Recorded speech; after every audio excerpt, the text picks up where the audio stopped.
the road. Woo! What's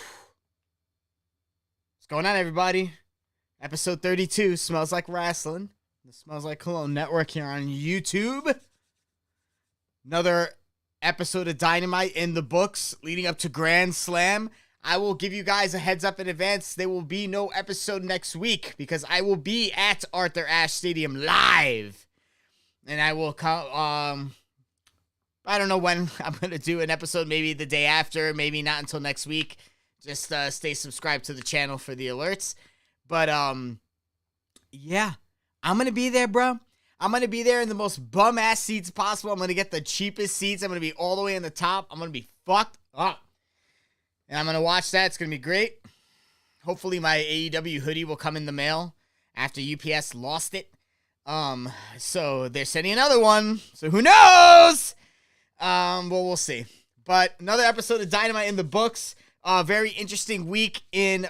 Actually, you know what?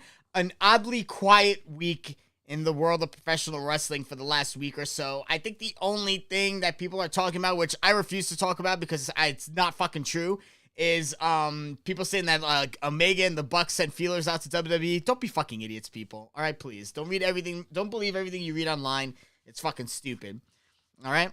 Unless it comes straight from the fucking wrestler or straight from the company, none of that shit is fucking happening. All right, period. You want to know why? Because there's a lot of self-proclaimed wrestling journalists out there just spouting clickbait bullshit, and people just retweet that shit. For just stay the fuck off of Twitter, people. It's not good for you. All right? But yeah, so we'll see. We'll see how it all goes down next week at Arthur Ashe. I'm going to be there live. I'll give you the read I got from the crowd, how it felt, all that stuff firsthand. Should be a great show. The in-ring wrestling debut of Johnny Gargano was this week on Monday Night Raw. He fought Chad Gable. Now, don't get me wrong. It was a phenomenal match. It was an awesome match. Johnny Gargano's the man. They had him go about like 14, 15 minutes, which I guess like that's got to be like a couple of, maybe like one commercial break, I think, was in the middle of it though.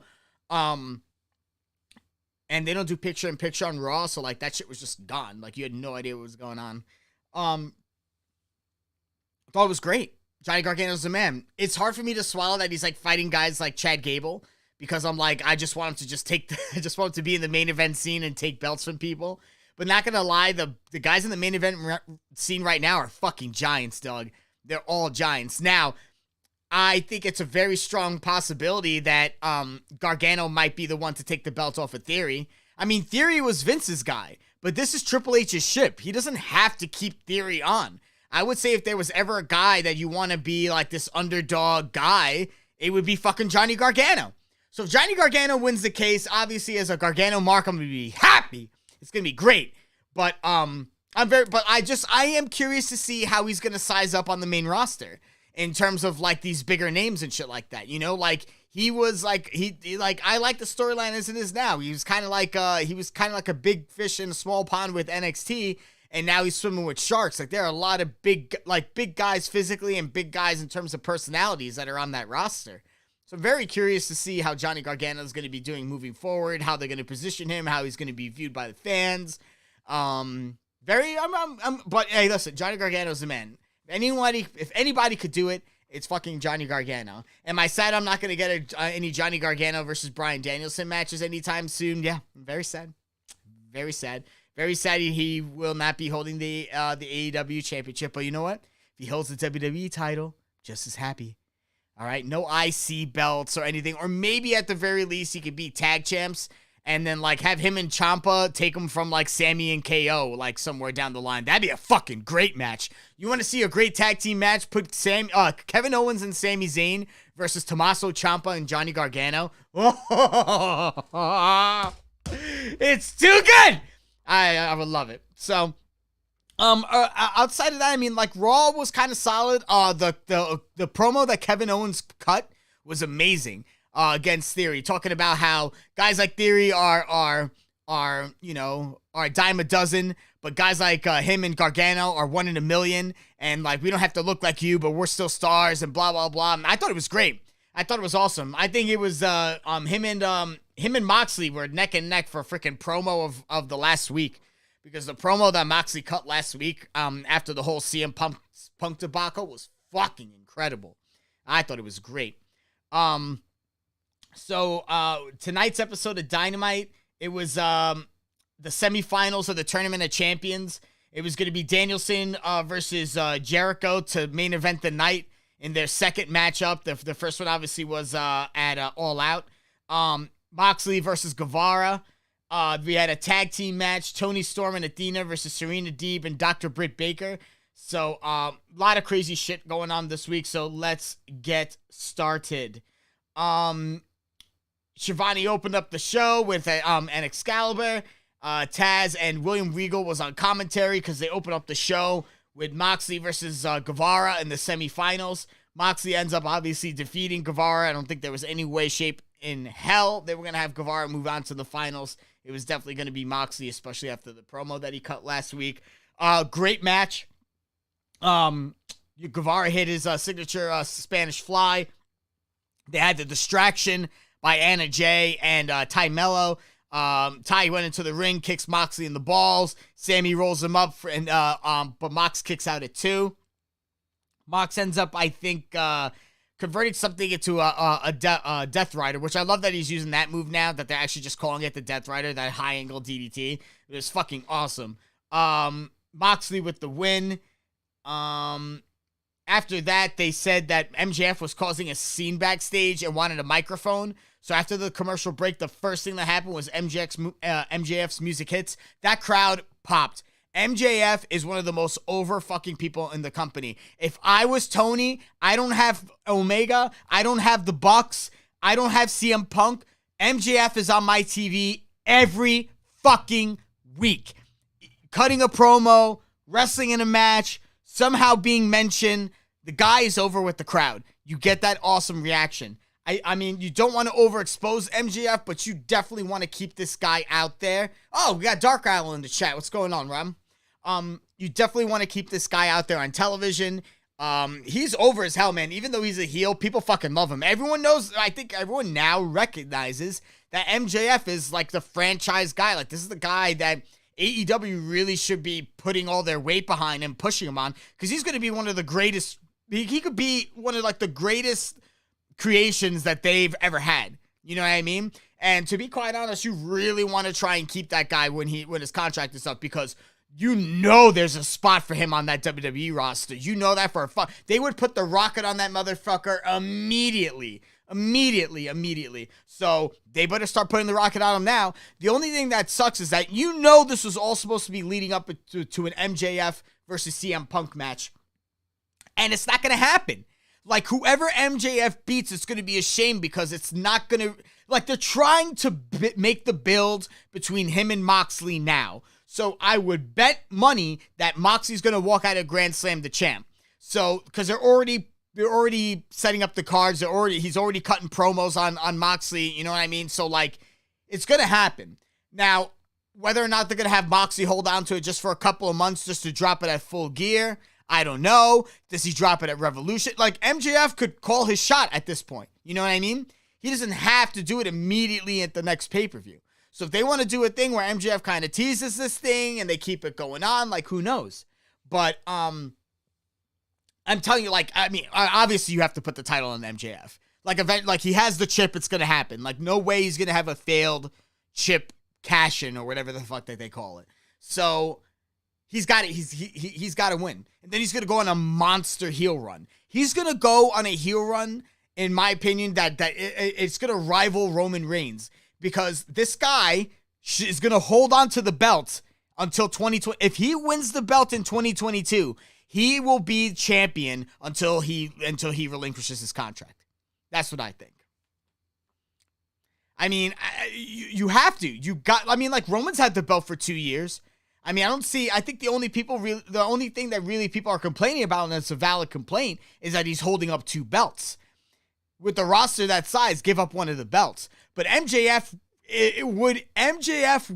would make any challenger, any build up to a match for MJF it's gonna make your challenger. He's gonna end up you gotta put the belt on him, and then you gotta have him have a monster reign. Now, in my personal opinion, not many people share this opinion, but that's fine. The guy to take the belt off of MJF eventually should be fucking Darby Allin. I think after the match that they had at the I think it was at a previous All Out. It was incredible, man.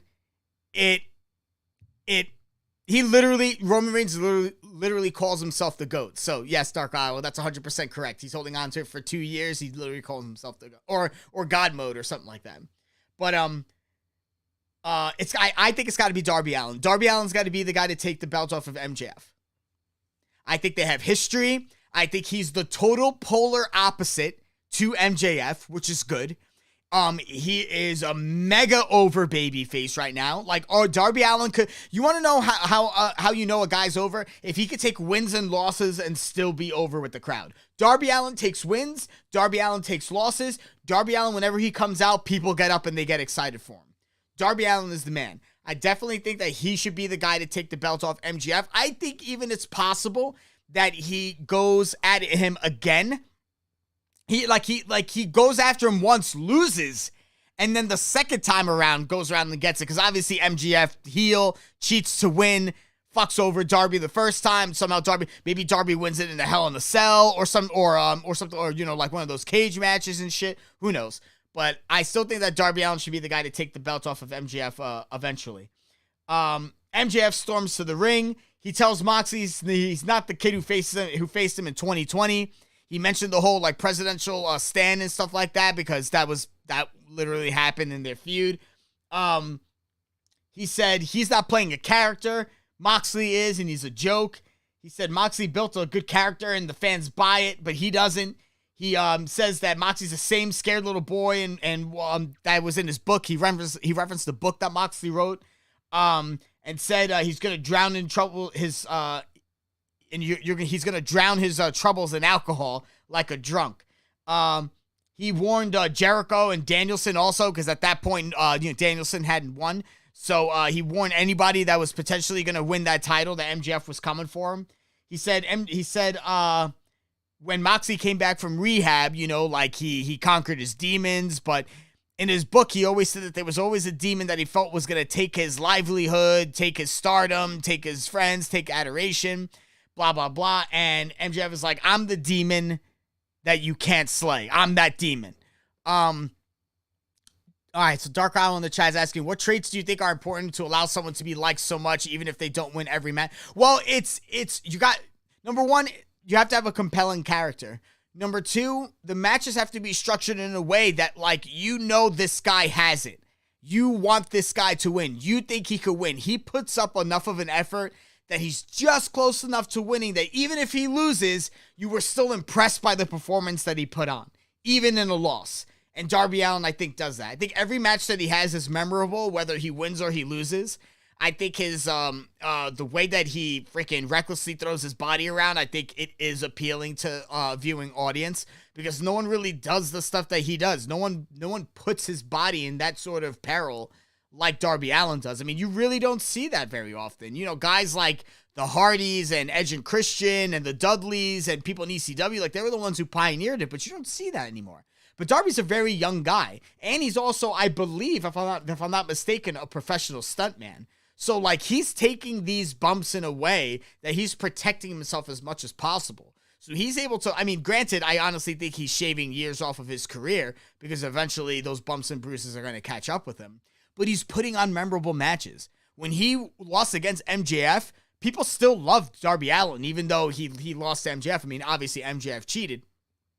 But when he lost to Brody King, he was no less over when he lost to Brody King, and facing a guy twice his size. Then he comes back and wins in the coffin match.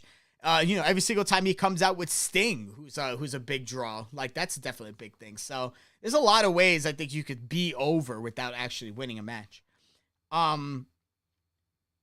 Let's see. He says, so MJF brought out his friend Stokely Hathaway and the Firm. That's, I guess, the faction that Stokely Hathaway has created.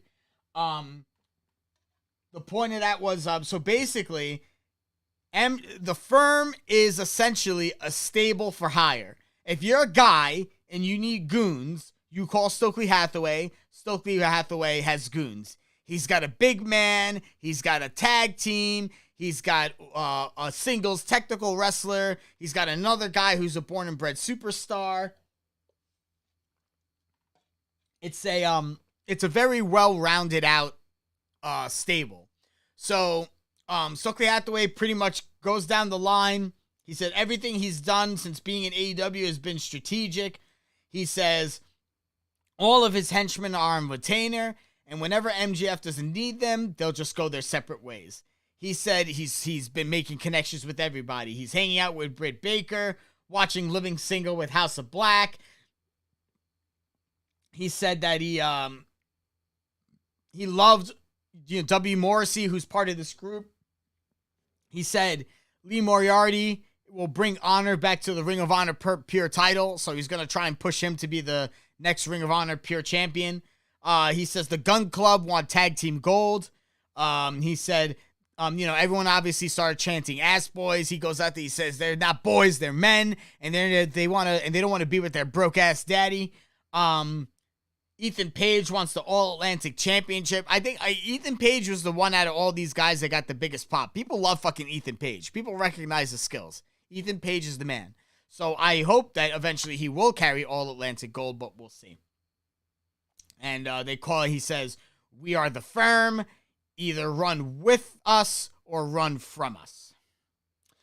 Jungle Boy, earlier on today online, put out an open challenge. Jay Lethal accepted that challenge. They both had a pretty great match. I mean, it's almost impossible to have a bad match with Jay Lethal. And Jungle Boy isn't a slouch in the ring. He's good. I just think his character and mic work needed a little work. So obviously we're in the middle of that right now, being that this is one of his more major singles feuds. So, I guess I have to take everything with a grain of salt and know that this is the time where he's going to be learning and all this kind of stuff. So, I'm excited, but I always love him in ring. It was a great match with him and Lethal. Jungle Boy comes away with the win with the snare trap. They cut to a video of Hook and Action Bronson training. They're gonna have a tag team match against Daddy Magic and Angelo. I think it's Angelo Parker. So they're gonna fight 2.0 next week. At Arthur Ashe. Marvez is backstage. He said he couldn't wait for Grand Slam. He says he wanted to introduce the Big Apple's premier pizza maker and wrestler, Luigi Primo. And I guess this guy, apparently he's Twitter famous or whatever. I wouldn't know, so I've never seen or heard from him before. Ethan Page came out of nowhere and kicked him right in the face. Said he was sick and tired of people not taking this job seriously. All of a sudden, Danhausen interrupts him. And basically, Ethan Page was like, all right, you know what? Like, if I'm going to start cleaning up this company, I'm going to start with the company jester. So that's you. But Danhausen apparently did not know if Ethan Page was actually talking about him or not. I think towards the end he said, oh, crap. And I think he figured it out. So, Ethan Page, Danhausen, Rampage this Friday. Darby Allin was actually part of Nitro Circus this past weekend, and he actually did a backflip on a tricycle, which was pretty crazy. Matt Hardy puts him over, says it's one of his greatest rivals, and challenged him to a match on Rampage. Matt Hardy is looking to scrape his way up to the top of the standings, and he looks like he's going to pick Darby Allin to be his first opponent. Unfortunately for Matt Hardy, I think he's going to get his ass whooped, but we'll see. Powerhouse Hobbs, I want to say this right off the bat, Powerhouse Hobbs is the man. I was not too much of a fan of him prior. I feel like he has continuously gotten better. Better look, better on the mic, better in the ring. This guy, when his contract is up, throw money at this motherfucker. You pay him whatever the fuck he wants, and you keep him on that goddamn roster. If you're AEW and you're Tony Khan, you keep Powerhouse Hobbs. Because Powerhouse Hobbs is going to be something special. Mark my words right now. Hobbs beat the living piss out of this guy right off the bat. Post-match, Hobbs took the mic, said he grinded on the road with Ricky Starks for 21 months and beat him in 4 minutes and 35 seconds. He said he closed the chapter the chapter on Ricky Starks, and he's gonna open up a new chapter in the Book of Hobbs. All of a sudden, Ricky Starks come out of the crowd with a mean mug on his face, walks right through the crowd, walks right into the ring, and starts beating the shit out of Powerhouse Hobbs. Powerhouse Hobbs escapes from the ring. It looks like it is not over between Ricky Starks and Powerhouse Hobbs. The Death Triangle cut it I guess it was one of those pre-recorded promos. Basically, they said it was time to regain their AEW tag team titles, and they were going up against Swerve in Our Glory tonight on Dynamite for the tag team belts. Great freaking start. I love the Lucha Brothers, so like any match that they're in is more than likely an entertaining match in my eyes. And Keith Lee and Swerve Strickland. Let me say, I totally I was not very sure how this combination will work out, but they are absolutely phenomenal. They have been putting on absolute banger matches. They are the epitome of what a tag team champion should be. They continuously get over with the crowd. They have been putting over tag teams. They massively put over the Acclaimed at All Out to the point where they're getting a rematch at Arthur Ashe. I'm telling you this right now. Either they're going to do a trilogy or the Acclaimed are walking out of Arthur Ashe with the tag titles. I don't know, but if that's the case, and that I'm pretty sure marks the end for Swerve in Our Glory, and they'll probably go their separate ways as heel and babyface, so who knows. But God, I love Swerve in Our Glory. What a great match. Penta pulled off this ridiculous Canadian Destroyer and Keith motherfucking Lee. Keith Lee is like 300 pounds. How they did that was fucking incredible. Great match. Phoenix came off the top rope. Keith Lee caught him in the, what did he end up doing? I think he did the ground zero for the win. Excellent match. As they were celebrating, the Acclaimed music hit. Crowd goes nuts. The Acclaimed are super over. They didn't do any raps. They basically said, Max Caster said, Swerve, you ever interrupt any my rap again, I'm going to whoop your ass. Basically he said, why don't you, instead of having those tag belts, why don't you go back to nut hugging all those stars that you hang out with? And Keith Lee, why don't you roll your ass over to New York, where we're going to become the tag titles. We're the uncrowned champs. We're going to be the champs. Bowen said they're going to beat their Drake and Josh looking asses next week because everyone loves the Acclaimed. It's going to be a banger match next week with, at Arthur Ashe. I would assume that Keith Lee and Swerve Strickland are going to play heels because sure as fuck that New York crowd is going to boo the shit out of Swerve in Our Glory, myself included. Even though I love them, I'm going to boo them because I want the Acclaimed to win. That crowd is fully acclaimed. I'm telling you this right now. Max Caster from Rockville Center. He's from not my neck of the woods. No more than a hop, skip, and a jump away from where I'm broadcasting right motherfucking now. So it's going down. It's going down in Queens. Acclaimed are walking out with the titles. Josh in the chat, what's going on? It's not accept me, it's acknowledge me. God damn it. Unbelievable. Marvez tried to interview Death Triangle backstage after their loss. Penta and Phoenix walked away. Pac reminded Marvez that he's the current All-Atlantic champion and that the Lucha Brothers are part of the Trios champs. This was not a bump in the road. Out of nowhere, Pac gets knocked the fuck out. And Orange Cassidy goes, because Pac called himself the double champion. Orange Cassidy knocks him out, crouches down, picks up the mic and says, double champ, huh? Not for long, and walks off. So Orange Cassidy dropping the challenge on Pac. That's going to be an incredible match. Orange Cassidy and Pac have had incredible matches. I don't think Orange Cassidy has yet to beat Pac. So because Pac already is a Trios champ, are you going to get the All-Atlantic title off of him and put it on a guy like Orange Cassidy, who of course is fucking over as hell, or are you going to keep it on Pac and have him lose it to a guy like Ethan Page somewhere down the road? Unless they're shaping up Orange Cassidy versus Ethan Page down the line, and that's when Orange Cassidy drops the belt. Like, the All-Atlantic title, being that it's like another, championship, I don't mind if that title changes semi-frequently. So, if that ends up changing now, and then doesn't change again until Full Gear in November, I'm okay with that. Especially since I think Orange Cassidy deserves a bit of a run with a belt that, you know, isn't really the world title, but it puts gold on the guy who's super over. He could defend it. You have an excuse to have him on television. It puts the best friends on TV. Good shit.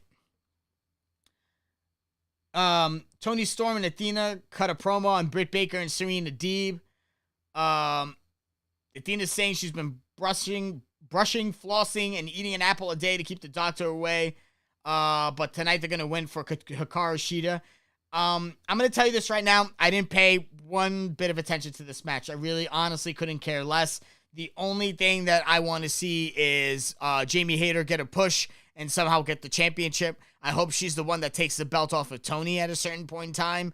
Or any belt for that matter. So, but aside from that, the match was whatever. It was just they got the ladies on television, so hooray. Rampage this Friday. Samoa Joe, the ROH TV champ, putting the title on the line against Josh Woods. Ethan Page versus Danhausen. Penelope Ford versus Willow Nightingale. I'm still trying to see the appeal in Willow Nightingale. Her gimmick is just not doing it for me, but I'll watch Rampage and I'll let you know if she's changed my mind yet. And Matt Hardy versus Darby Allin. So Rampage is actually having matches that I actually kind of care about. I mean, I definitely want to see Matt Hardy versus Darby Allin, and I definitely want to see Samoa Joe versus Josh Woods. And I don't mind seeing Ethan Page and Danhausen because, number one, I know that they're good friends, so they should have a good match. And Danhausen's fucking hysterical, and I love Ethan Page, so I win. No, it shouldn't. No, Josh, I don't think that All Atlantic titles should change like 1,000 times a day. But I feel like if another way of like showing what titles are important is showing how frequently they switch hands. So I feel like the AEW title should be the title that switches hands the least. Then I feel like the TNT title, like that's one that changes hands a little bit more frequently than the AEW championship. Like you don't see very many guys have super long reigns with the TNT title. Then I think the All Atlantic title should be changed even more frequently than the TNT title. Now, granted, the TNT title has changed hands very frequently lately, but there's been a lot of changes in AEW's roster in the last 16 months. Losing Cody, losing Punk, losing the Bucks, losing Omega, losing Cole, losing Danielson. They've lost a lot. They've lost a lot of people. Statlander's injured again. There's a lot of people who are fucking injured on the AEW roster. There are a lot of guys who, there's a good chunk of people who are suspended on the AEW roster. You know, we had Eddie. First he got suspended. Now he has COVID. It's just a whole bunch of crazy shit.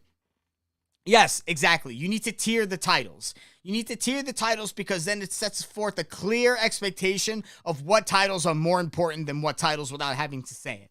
It sets that up for your audience. It sets up the world and the universe that you're building, that you're having storytelling in. The problem that I used to have with WWE is because the world that they had, the world's rules changed. So the storytelling only made sense some of the time. Whereas the rules changed so frequently, it didn't make sense most of the time. Now that Triple H has taken over, I feel like it's a lot more succinct and the storylines make a lot more sense. We were kind of losing that with AEW. Like, here's the thing, like, I'm beginning to see challengers be built.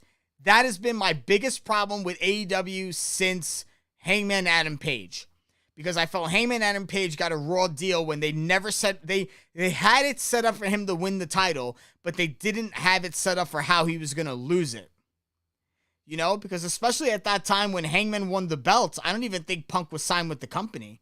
So like, actually no, I'm sorry, that's a lie because Hangman won the belts at Full Gear and Punk showed up at before All Out. So yeah, okay. But still, it's just he just hasn't had good challenges. You know what I mean? I don't think that like they were like, oh well, we're when they gave Hangman the belt, I don't know if they were like, oh, we're gonna have Punk beat him. Like I just don't know if that was in the cards. Like I just don't know. I don't know. Anywho, here's the card for Grand Slam, which yours truly will be at. Jon Moxley versus the winner of Chris Jericho and Bryan Danielson. If you watched tonight's show, spoiler alert, it was Bryan Danielson that won. For the vacant AEW World title, not interim, vacant. Punk's been stripped. He is no longer the champ. He's not holding on to any belts. Whoever's the champ is the champ. Swerve in Our Glory versus The Acclaim for the AEW World Tag Team titles. Letting you people know this fucking shit right now. This is a pay-per-view quality card that's happening on live television. Toni Storm, Britt Baker, Athena, and Serena Deeb versus the interim AEW for the interim AEW Women's Champion. So Toni Storm's putting it up for grabs against 3 other people. We'll see how that goes. Pac versus Orange Cassidy for the AEW All Atlantic title. That's gonna be fucking dope. Oh, yeah, he did. Yeah, Hobbs busted his lip open. I have no idea how and why that happened, but Powerhouse Hobbs is the fucking man, dude. I love that guy. Rampage Grand Slam. They're going to have Hook and Action Bronson versus Angelo Parker and Matt Menard. Main event, Bryan Danielson versus Chris Jericho to advance in the Tournament of Champions to fight Jon Moxley at Grand Slam for the AEW Championship. Apparently, Danielson has never beaten Chris Jericho in his career, period. So, Danielson, they started off hot, controlled the majority of the match, basically kind of doing joint manipulation, working over his arm, working over his shoulder. He was freaking just duffing him with kicks. Hits a German suplex, springboard drop kick, springboard crossbody, gets Jericho back in control. They chop the shit out of each other. Eventually, Jericho suplexes Danielson out of the ring. Danielson lands on his feet, but feigns the ankle and starts selling the ankle. At that point, it became a very slow, methodical match. Jericho was just working the ankle the entire time. Walls of Jericho, half leg crab, figure 4 leg locks, ankle locks, the whole 9. Eventually, Jericho gets Danielson into a heel hook, then a spinning toe hold. Danielson kicked out, gets a roll up. Jericho locks on a figure 4. They both start punching the shit out of each other while they're in the figure 4. Danielson escapes, gets into the label lock. Jericho, is trying to fight out of it. Then Danielson kind of wrenches his freaking face back towards the end to get a grip. Danielson taps out. Garcia gives a nod of approval backstage because he had 2 of his great icons fighting each other in the ring. One was his mentor, one was his hero. Awesome Dynamite main event. Danielson and Jericho tear the house down. Moxley walks out post-match, stared at the title, stares at Danielson, shake hands, the end. This was holding up. This show had the responsibility of setting up for next week. So this was the go-home show for Grand Slam. This basically was a show that had to set up for a potential for almost a pay-per-view. Let's put it out there right now. The Grand Slam card is a pay-per-view quality card. Every title is on the line with the exception of the TNT title. I could only assume that Wardlow will probably defend it on Rampage Grand Slam. Jesus Christ, that's going to be a 4-hour night for me. Maron. So, it's going to be pretty crazy next week, to say the least, in terms of the card on Grand Slam. I think Moxley's going to win. Even though I would love Danielson to hold the title, but you could tell that the story is being set up for Mox and MJF. That much is clear. I think the Acclaimed are going to win the titles. I don't think they would have given them a rematch at Grand Slam unless it was bound to happen. I think that probably wasn't in the cards until the massive reaction that they got at All Out. So that's also a possibility. I think Toni Storm is going to retain. Unless they gave it to Jamie Hayter, which I would be shocked if they gave it to her that early. I love Jamie Hayter. I'd love for her to hold the belt. But Toni Storm only just won that recently, so I feel like she deserves to hold on to it for a while. I think she's a great champion. I think that they're starting to build up some worthwhile feuds in the women's division. Putting Serena Deeb out there is a great thing. Having Penelope Ford back is a great thing. I think she is. I think she's better than what a lot of people give her credit for. I enjoy watching Penelope Ford wrestle. Eventually, we'll get Statlander back. I think she's going to be the one to take the belt off of Jade. I think they're just going to keep Jade's streak going until Statlander comes back. Problem is, I don't think we're going to see Statlander for another 5 to 6 months because I think she blew her knee out again. Which fucking sucks, man. My heart breaks for her. And she's from Long Island, so, that's a hometown girl. But yeah, guys, another freaking crazy show. setting up for Grand Slam next week. I will bring back my live report while I'm there. And yeah, thank you guys for tuning in. Thank you to Royal as always. Rob, Josh. Oh wow, there's a bunch of people in the chat. Holy shit.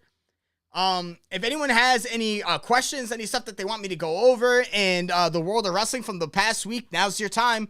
Put it up in the chat. Be more than happy to answer and discuss it with y'all. What are your thoughts on Grand Slam for next week? What are your thoughts on AEW right now without Omega and the Bucks and Punk? Yeah, Richie covering my... Props to Richie in the chat for covering my shift so I could get to Grand Slam. Richie, what time is your shift till anyways? Is it till like 6 or 6:30? Pretty much I have to catch a train immediately out of Huntington, and that will get me to Willets Point at 5 after 8. So I may not even be, I'm going to miss dark, and it's a very strong possibility that I'm going to miss like the first 15 minutes of Grand Slam. Because unless I could get the day off entirely, then I'll be just a little bit late just based on my work shifts. But yeah, we have to tell management something. I forgot, like, we told them, but we have to make it legit. We only did a gentleman's agreement, but I actually have to tell the manager that we're doing this shit.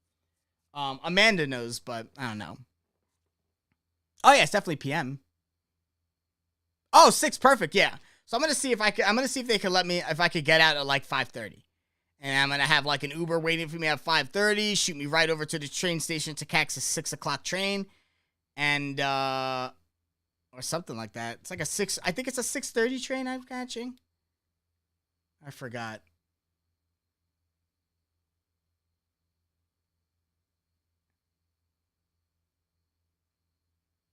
If I'm leaving at 6.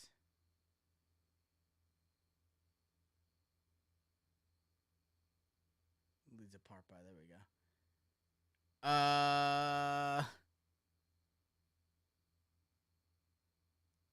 Yeah, I'd have to take a train. Damn, it's like an hour and a half train because it's going to be from Penn. I got to transfer at Woodside to take me to Port Washington. God damn. Yeah, man. I got to go from Huntington to Woodside. I have to transfer to the Port Washington line at Woodside and go from Port Washington to Willets Point. And that's how I'm going to get there. So it's going to be crazy. I hope my freaking AEW sweatshirt comes in on time, man, because I'm going to be so bummed out if it doesn't. I wanted that sweatshirt so fucking bad. But, yeah, it's, I'm telling you, it's been, there was something else that happened on Raw that was noteworthy. I got to tell you this right now. SmackDown is becoming one of my favorite shows to watch, in the week. I never thought I would say that. But, right now, Can't Miss Wrestling is I will watch Dynamite and I will watch SmackDown. 100%. Oh, and then I watch Rampage right after SmackDown. So I like my Friday nights having, that's 3 hours of wrestling I could watch because, it's 2 hours and then a break and then another hour show.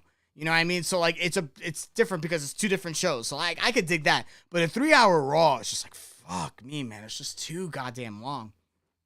Way, way too long.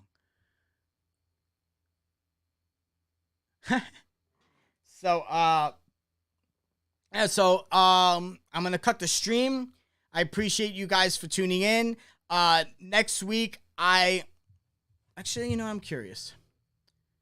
What is my schedule for next week? Because if I'm off, I will do a Thursday show. Or as long as I don't get out too late on Thursday, I will do a show. Let's see. But my work scheduling app works so slow.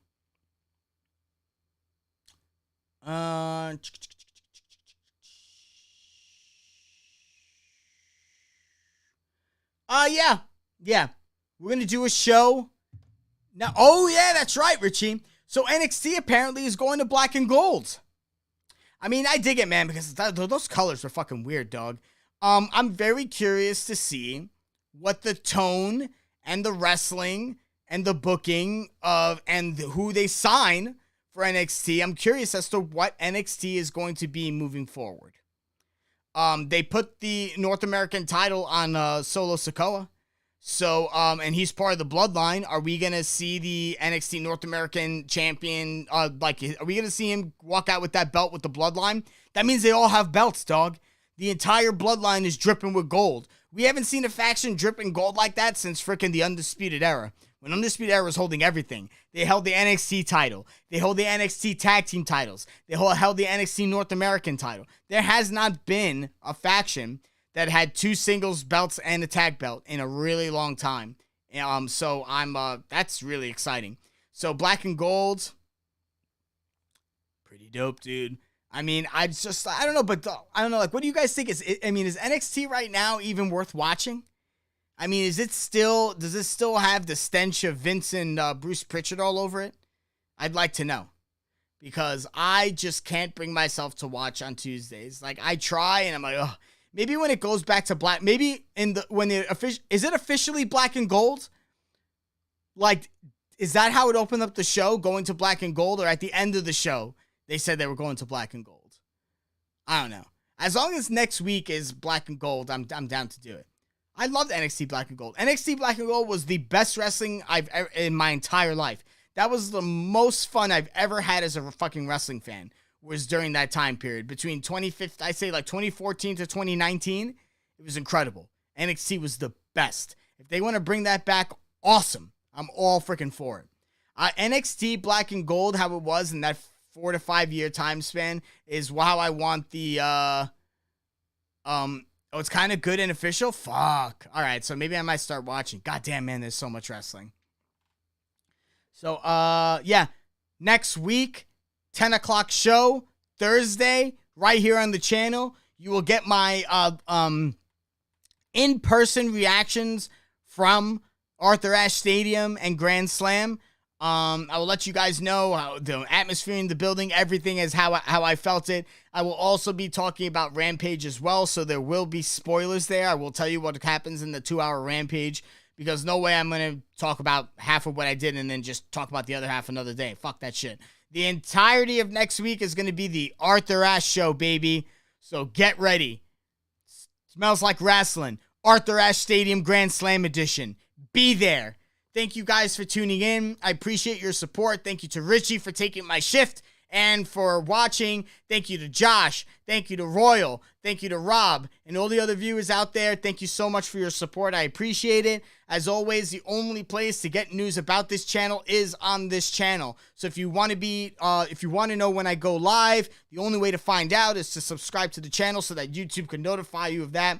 I say this every week. The channel is indeed growing. There are plans in the works, slowly but surely, but they're coming out, because if I'm going to do this, I would like to do it in a way that, number one, I could commit to, and number two, when I see it produced, it is something that I am happy with. So, and that takes some time when you're also balancing out another full-time job. So I appreciate your support. I appreciate your patience, and I will see you guys next week, Thursday, 10 p.m. for a Grand Slam edition of Smells Like Cologne. Appreciate you guys. Thank you very much. Have a great, great night.